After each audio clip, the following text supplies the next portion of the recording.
अपने पराए। घर की लड़ाइयाँ कितनी भी हो, लेकिन ये भी सच है कि किसी पर कोई आपत्ति हो तो अपना ही परिवार साथ देता है। भैया, मेरे पीछे पुलिस लगी है, प्लीज मुझे बचा लो। रवि और राज दो भाई, लेकिन दोनों में कभी नहीं पटी। अरे क्या हुआ छोटे, क्या कर दिया तूने? अरे कुछ नहीं भैया, मेरा दोस्त है ना राजू, वो मुझे लेकर बैंक गया था। मुझे नहीं पता भैया कि वो वहाँ बैंक लूटने जा रहा है। मैं उसके साथ बैंक में घुसते ही सीसीटीवी कैमरे में दिख गया हूँ। अब पुलिस मुझे ढूंढ रही है भैया, मुझे बचा लो। राज कुछ सोचता है, फिर कहता है, ओके, तुम यहीं रुको, मेरा एक दोस्त पुलिस में है, मैं बात करता हूँ। तभी वहां रवि की बीवी राज की बीवी के साथ आ जाती है। तुम लोगों के घर जब तक पुलिस का आना जाना है, बच्चों को यहीं छोड़ दो, उन पर असर ठीक नहीं पड़ेगा। तभी वहां पुलिस आ जाती है। चलो चलो, कौन है रवि, थाने चलो। मैंने कुछ नहीं किया, मुझे कुछ नहीं पता। अरे वो तो पुलिस स्टेशन चलकर ही पता चलेगा कि कुछ पता है कि नहीं, चलो। कहानी का फ्लैशबैक। भैया, मुझे मेरे मकान में हक चाहिए ही चाहिए। अरे लेकिन छोटे, अभी मेरे बच्चों पर काफ़ी खर्चा है, तेरी भाभी की भी तबीयत ठीक नहीं रहती, बजट बिल्कुल नहीं है कि मैं अलग होकर रहूं। देख लो भैया, 1 महीना है तुम्हारे पास, जल्दी से घर खाली कर दो। अरे कैसी बात कर रहे हैं भैया, मेरे शरीर में अभी इतनी हिम्मत भी नहीं कि घर को खाली करे। तो क्यों अपना पोषण बेचा भाभी? अरे तुम तो जानती हो, पिताजी की बीमारी के कारण उन्हें हमारी ज़रूरत थी, कैसे आते पैसे। ससुर जी तो बूढ़े थे भाभी, उनकी बीमारी में भी पैसे लगाना कौन सा अकल का काम था। तो क्या पिताजी को मैं मरने के लिए छोड़ देता? अरे रवि, तू तो समझ, पापा को हमारी ज़रूरत थी, उन्होंने हमारे लिए हर वो काम किया जिससे हमें खुशी मिले। बैक टू रवि, जो जेल में बैठा है। ये मैंने क्या कर दिया था? मैं ना पिता का हुआ ना ही भैया का। मेरे साथ जो हो रहा है ठीक ही हो रहा है। तभी वहां पुलिस वाला आता है। रवि, तुमसे कोई मिलने आया है। भाभी, आप यहाँ क्यों आई? पुलिस स्टेशन है ये भाभी।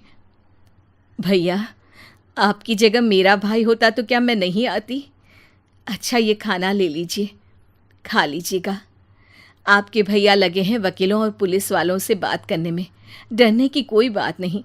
जब आपने गुनाह किया ही नहीं तो सज़ा भी नहीं मिलेगी। रवि भाभी को देखकर रोने लगता है। घर में साक्षी चुपचाप बैठी होती है कि तभी सोनम कहती है, अरे साक्षी, क्या हुआ, परेशान क्यों हो रही हो? भाभी, अभी अभी पुलिस स्टेशन से खबर आई है, इन्हें बड़े जेल में शिफ्ट किया जा रहा है। मैं क्या करूंगी भाभी? रो मत, हम अच्छे से अच्छा वकील करेंगे। लेकिन उसमें तो बड़े पैसे लगेंगे दीदी, हम इतना पैसा कहाँ से लाएंगे? अरे क्यों, ये मकान है ना, और मेरे कुछ गहने भी हैं। साक्षी की आंखों में पानी आ जाता है। पर दीदी, ये तो आप और भैया की मेहनत की कमाई है। पापा के बाद भी तो हम लोगों का सब खत्म हो गया था। पापा को तो बचा नहीं पाए, लेकिन भैया को ज़रूर बचा लेंगे, और भगवान चाहेंगे ना तो दोनों भाई मिलकर इससे भी बड़ा मकान खड़ा कर लेंगे। साक्षी। थोड़ी देर में राज वहाँ आता है। सोनम सही कह रही है साक्षी, पैसों की कमी के कारण किसी भी बेगुनाह को सज़ा नहीं मिलती। राज एक अच्छा सा वकील करता है। सोनम और साक्षी बचाए पैसे और अपने गहनों को बेचकर रवि का केस लड़ते हैं और जल्द ही रवि जेल से बाहर आ जाता है। रवि राज को गले लगाकर कहता है, भैया मुझे माफ़ कर दो, मुझे साक्षी ने सब कुछ बताया है। भैया, आपने मुझ पर विश्वास किया, मेरे लिए दिन रात मेहनत की, भाभी ने अपने गहने तक बेच दिए। भैया, आपने तो पापा के लिए भी पैसे नहीं देखे, लेकिन मैं बहुत ही सेल्फिश निकला। भैया, एक आखिरी बार मुझे माफ़ कर दो, मैं शर्मिंदा हूँ।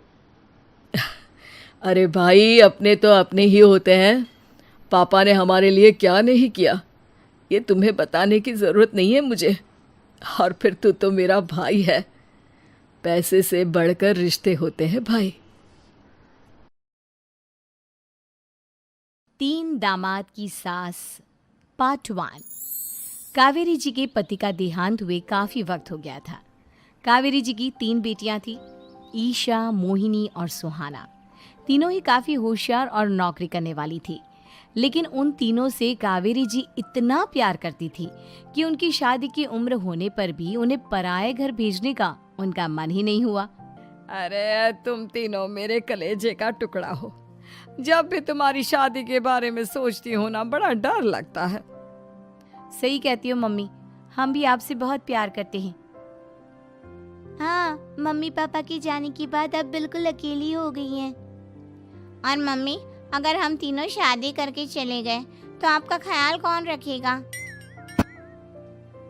लेकिन अपनी खुशी की वजह से मैं तुम तीनों को बिना शादी के भी तो नहीं देख सकती ना बेटा। समाज के हिसाब से देखे तो यह भी गलत होगा और मैं ऐसा कुछ नहीं चाहती। लेकिन तुम तीनों से दूर होने के बारे में सोचती हूँ तो अजीब सा लगता है। लेकिन मम्मी, हम आपको इस तरह अकेला छोड़कर नहीं जा सकते। एक काम करते हैं मम्मी, शादी के बाद ना आप मेरे साथ मेरे ससुराल में चलना और मेरे साथ ही रहना। अच्छा, और तेरी सास मुझे रहने देगी तेरे ससुराल में? अरे बेटा, वहाँ ऐसा नहीं होता। बेटी की माँ कभी अपनी बेटी के ससुराल जाकर नहीं रह सकती। एक काम करते हैं माँ, आप ईशा और सुहानी की शादी कर दीजिए और मैं हमेशा आपका बेटा बनकर आपके साथ ही रहूंगी। मुझे नहीं करनी शादी। अरे मेरी बेटियां मुझसे कितना प्यार करती है, मेरी वजह से अपनी पूरी जिंदगी दांव पर लगाने को तैयार है। लेकिन मैंने ना इससे भी एक अच्छा उपाय सोचा है। क्या मम्मी? अगर आपके पास कोई सोल्यूशन है तो फिर क्यों परेशान हो आप? बताइए, क्या करना चाहती हैं आप? मैंने सोचा है कि अखबार में इश्तिहार देकर तुम तीनों के लिए 3 घर जमाई दामाद ढूंढ लूंगी। वैसे भी नौकरी तो तुम तीनों अच्छे से कर लेती हो, कमा भी अच्छा खासा लेती हो। कोई भी लड़का तैयार हो जाएगा तुमसे शादी करने के लिए। अरे मम्मी, ये हुई ना बात। इससे हमें आपसे दूर भी नहीं जाना पड़ेगा और आपको अकेला भी नहीं रहना पड़ेगा। हाँ मम्मी, ये बहुत अच्छा तरीका है। मैं तो कहती हूँ आज ही अखबार में ऐड निकलवा देते हैं। बिल्कुल, आज ऑफिस जाते वक्त मैं ये काम कर दूंगी। और कुछ ही दिनों के बाद कावेरी जी को 3 घर जमाई दामाद विवेक, सुमित और अविनाश मिल जाते हैं और वो उन तीनों लड़कों से अपनी तीनों बेटियों की शादी करवा देती है। शादी के कुछ दिन के बाद, अरे अब शादी हो गई, छुट्टियां खत्म, तुम तीनों जाकर नौकरी करो, कुछ काम करो। अरे मम्मी जी, कमाल करती हैं आप। अब घर जमाए इसलिए थोड़ी ना बनाए कि हम बाहर जाकर नौकरी करें। मम्मी जी, मेरा तो घर जमाई बनने का मकसद ही यही था कि कमाने वाली बीवी मिल जाए। बाहर जाकर काम करने से तो मेरा दिल घबराता है। घर का कोई काम है तो बता दीजिए मुझे। अगर ऐसी बात है तो शाम का खाना बनाओ। मेरी बेटियां नौकरी से थकी हारी आती है, अब नौकरी नहीं कर सकते तो कोई बात नहीं, घर का काम करो तुम लोग। मैं तो घर का काम करने में बहुत खुश हूँ। बस ये बाहर धूप में निकलना, रास्ते में जाना, नौकरी करना, ये सब मुझसे नहीं होता। बिल्कुल ठीक कह रहा है सुमित। अरे गर्मी में, बारिश में, सर्दी में घर से निकल कर जाना और उधर बॉस की चिक चिक सुनना, इससे बढ़िया तो ये है कि मैं घर में झाड़ू पोछा कर लूँ। ठीक है, फिर तुम झाड़ू पोछा करना। अविनाश शाम का खाना बनाएगा और विवेक तुम सुबह का नाश्ता और खाना बनाओगे। मेरे तीनों दामाद घर संभालेंगे और बेटियां नौकरी करेंगी। अगले दिन सुबह के वक्त, मम्मी मुझे ऑफिस के लिए देर हो रही है, नाश्ता चाहिए। अरे उस विवेक से कहा तो था कि सुबह का नाश्ता उसे उठकर बनाना है। अभी जाकर देखती हूँ क्या कर रहा है विवेक। अभी तक सोया हुआ है क्या? सुबह के 10 बज गए हैं। सोने दीजिए ना मम्मी जी, क्या हमेशा हिटलर की तरह हाथ में डंडा लेकर खड़ी रहती हैं। मैंने कहा सीधे उठकर खड़े हो जाओ और जाकर नाश्ता बनाओ। लेकिन मम्मी जी, बिस्तर में से निकलते ही कोई नाश्ता कैसे बनाएगा? 2 मिनट, वॉशरूम जाकर आता हूँ। बिल्कुल नहीं, सीधे रसोई में पहुंचो, मेरी बेटी को ऑफिस जाने में देर हो रही है। कुछ देर के बाद, हे भगवान, दोपहर के 12 बजे हैं लेकिन घर इतना गंदा पड़ा है। सुमित से कहा था मैंने समय पर झाड़ू पोछा कर देना। सुमित, कहाँ हो तुम? क्या हुआ मम्मी जी? सुबह की चाय तो पीने दीजिए। आप भी याद करती हैं, चिल्लाती ही रहती है। ये सुबह की चाय है या दोपहर की चाय?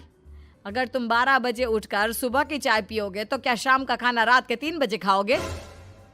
मम्मी जी चिल्लाइए मत, बताइए बात क्या है? अरे 12 बज चुके हैं, अभी तक झाड़ू पोछा नहीं हुआ। घर में देखो कितनी गंदगी है। अच्छा, तो आप इसलिए परेशान हैं। वो क्या है ना मम्मी जी, आज मेरे हाथ में दर्द हो रहा है। रात को उल्टी करवट से सो गया था, हाथ हिलाया भी नहीं जा रहा। कौन से हाथ में दर्द है दामाद जी? इस सीधे हाथ में मम्मी जी, हाथ हिल भी नहीं रहा है। विवेक, सुन लिया तुमने? सुमित के हाथ में इतना दर्द है कि बेचारे का हाथ भी नहीं हिल रहा। आज तो ये खाना भी नहीं खा पाएगा। तो एक जन का खाना कम ही बनाना।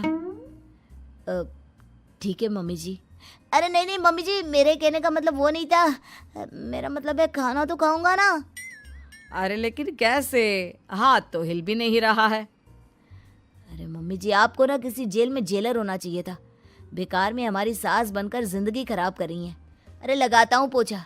एक बेचारा घर जमाई और कर भी क्या सकता है। शाम को जब ईशा, सुहाना और मोहिनी ऑफिस से लौट कर आती हैं। मम्मी, शाम के खाने में क्या बना है? अब ये तो तेरे पति को ही मालूम होगा ना बेटा, उसने ही खाने की जिम्मेदारी ली थी। लगता है मम्मी आपने ये घर जमाए वाला तरीका अपनाकर मुसीबत मोल ले ली है। आपके तीनों घर जमाए कितने आलसी हैं। मेरे वाले को देखो, दोपहर के 12 बजे सुबह की चाय पीता है और काम क्या करना चाहता था? घर का झाड़ू पोछा। मम्मी बता रही थी कि आज उसने घर का झाड़ू पोछा शाम की 5 बजे किया था। अब क्या बताऊं बेटा, सुबह से हाथ दर्द का बहाना करके बैठ गया था। कहता है हाथ में बहुत दर्द हो रहा है, हिला भी नहीं जा रहा। सब बहाने मम्मी। ये तीनों घर जमाए मिलकर ना बस बैठकर खाना खाना चाहते हैं, काम धाम तो बिल्कुल नहीं करना चाहते। अरे लेकिन ऐसे काम नहीं चलेगा ना, मुझे इन तीनों को सबक सिखाना ही पड़ेगा। अरे तो मम्मी, आप हिटलर से कम है क्या? आपने जब हम तीनों को सबक सिखा कर इतना लायक बना दिया, तो इन तीनों नालायक दामाद को भी आप कुछ न कुछ तो बना ही देंगी। हाँ मम्मी, बस अपने अंदर के हिटलर को बाहर लाइए और अपनी तीनों दामादों को अच्छी तरह से सबक सिखाइए। रही बात आपकी बेटियों की, तो हम तीनों तो हमेशा से आपके साथ हैं। अरे लेकिन बेटा इस काम के लिए तुम तीनों को मेहनत करनी पड़ेगी। कैसी मेहनत मम्मी? ऑफिस में तो वैसे ही बहुत मेहनत करते हैं हम तीनों। अरे प्रेग्नेंट हो जाओ, प्रेगनेंसी का बहाना बनाकर कह दो कि तुम तीनों ने नौकरी छोड़ दी है 2 साल के लिए, और जब घर में खाने के पैसे नहीं होंगे तो अपने आप काम पर जाएंगे ये तीनों। वाह मम्मी, क्या आइडिया दिया है। मैं तो कल ही जाकर कहने वाली हूँ कि मैं प्रेग्नेंट हो गई हूँ। फिर देखना कैसे मेरा पति अविनाश भाग भाग कर काम पर लग जाएगा।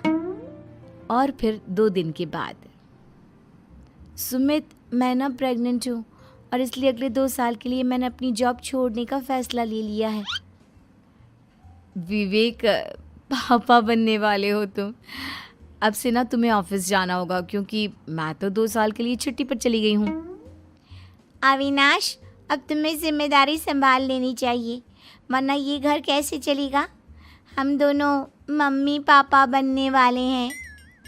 लेकिन कावेरी के तीनों आलसी दामादों पर अपनी बीवियों की बात का कोई असर नहीं हुआ। धीरे धीरे कावेरी जी को चिंता होने लगी, क्योंकि उनके प्लान के हिसाब से तीनों बेटियों ने ऑफिस जाना बंद कर दिया था। आखिर क्या तरीका अपनाएंगी कावेरी अपने आलसी दामादों को काम करना सिखाने के लिए? जानने के लिए सुनिए इस कहानी का पार्ट 2। 3 दामाद की सास पार्ट 2। अब तक आपने सुना कि कावेरी जी अपनी तीनों बेटियों ईशा, मोहिनी और सुहाना की शादी 3 घर जमाई लड़कों के साथ करवा देती है। उन्हें लगता है कि ये लड़के शायद घर का कामकाज संभाल लेंगे, लेकिन उनके तीनों घर जमाई बहुत आलसी थे। वो नौकरी भी नहीं करते थे और बाहर का काम भी नहीं। कावेरी जी ने अपनी बेटियों से कहा कि वो प्रेगनेंसी का बहाना बनाकर अपने पतियों को सबक सिखाए। अब सुनिए आगे। मम्मी आपने जैसा कहा था हमने वैसा ही किया, लेकिन देखिए ना, विवेक का हाल तो वैसा का वैसा ही है। घर में ना सुबह का नाश्ता बनता है और ना खाना। नौकरी पर जाने की बात करूं तो खाने को दौड़ते हैं मुझे। हाँ मम्मी, मैंने भी सुमित को कितनी बार कहा कि अगर नौकरी नहीं करनी तो कोई छोटी सी दुकान ही खोल लो, घर का खर्चा कैसे चलेगा। देखो दोपहर के 12 बजने आए और जनाब अभी तक सो रहे हैं। हाँ मम्मी, ईशा और सुहाना ठीक कहती हैं। अविनाश का भी यही हाल है। जब मैंने अपनी प्रेगनेंसी के बारे में कहा तो मुझसे कहने लगा, अरे दूसरी लड़कियां तो 9-9 महीने तक नौकरी करती है, बस डिलीवरी के टाइम छुट्टी लेती है। मोहिनी तुम भी नौकरी करो। अब मुझे कहाँ नौकरी मिलेगी। मम्मी बताओ अब मैं क्या करूँ। हे भगवान, क्या सोचकर घर जमाई दामाद लाई थी मैं कि मेरी बेटियां मेरे पास रहेंगी और खुश रहेंगी, लेकिन इन आलसी दामादों ने तो हमारी जिंदगी को भी प्रॉब्लम में डाल दिया है। मैं तो कहती हूँ मम्मी, हम लोग वापस अपनी जॉब पर जाना शुरू कर देते हैं। बता देते हैं इन लोगों को कि हमने प्रेगनेंसी का बहाना किया है। नहीं नहीं बेटा, ऐसी गलती भी मत करना। अगर तुमने ऐसा किया तो इन तीनों की आदत और ख़राब हो जाएगी। अरे आज नहीं तो कल कभी तो तुम प्रेग्नेंट होगी, तब वापस यही प्रॉब्लम आएगी। तब क्या करोगी तुम तीनों? हाँ मम्मी, आपकी बात तो बिल्कुल सही है। इन लोगों को तो सुधारना ही पड़ेगा। लेकिन कैसे? अपने बच्चों के आने की खबर सुनकर भी इन लोगों पर कोई असर नहीं हो रहा। पैसे कमाने के लिए घर से बाहर निकलना ही नहीं चाहते ये तीनों। अब मेरे दिमाग में एक प्लान आया है। तुम तीनों चिंता मत करो, उन तीनों को बुलाओ, फिर मैं बात करती हूँ। थोड़ी देर बाद कावेरी जी अपने तीनों दामादों को सामने बुलाकर अपनी बात कहना शुरू करती हैं। अविनाश, सुमित और विवेक, देखो बेटा, मैं ना तुम तीनों से बड़ा प्यार करती हूँ, इसीलिए तो तुम्हें घर जमाई बना कर रखा है मैंने। अरे मम्मी जी, सीधे सीधे कहिए ना, क्या बात है?